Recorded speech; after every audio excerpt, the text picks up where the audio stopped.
Welcome to WCrypto. Hello, my friends. Welcome back to WCrypto. Bitcoin's price action today was a roller coaster.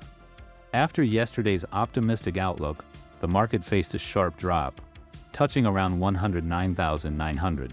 The decline started mainly due to renewed tension between the United States and China, as trade discussions were halted, sparking a global risk-off move away from speculative assets and wiping out more than $150 billion in total market value.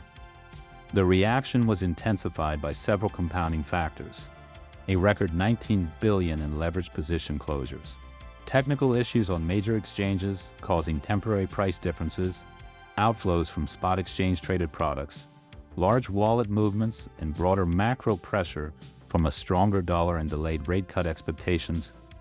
Bitcoin tested the key support area near 110,000 before partially recovering to around 113,300 later in the day, down about 1.8% in 24 hours, with a session low near 110,250.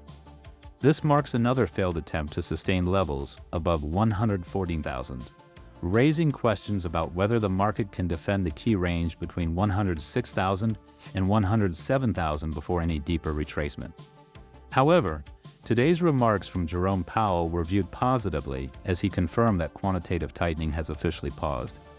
Interestingly, other risk-oriented assets showed a similar pattern. For instance, the Russell Index also dropped around 2% intraday before rebounding to record highs. Currently, Bitcoin is stabilizing near 113,000 after revisiting the same bottom region of 109,900, the same low that followed Saturday's rapid drop to 102,000. Technically, both the wave trend and MACD indicators remain positive, though as seen before, caution is necessary when macroeconomic headlines have this much impact on short-term direction. Across the main liquidity maps, higher target regions remain visible between 114,000, 117,000, and up to 120,000. Spot exchange-traded funds recorded net outflows of roughly $326 million on Monday. BlackRock continued to accumulate with an additional $60.4 million in holdings.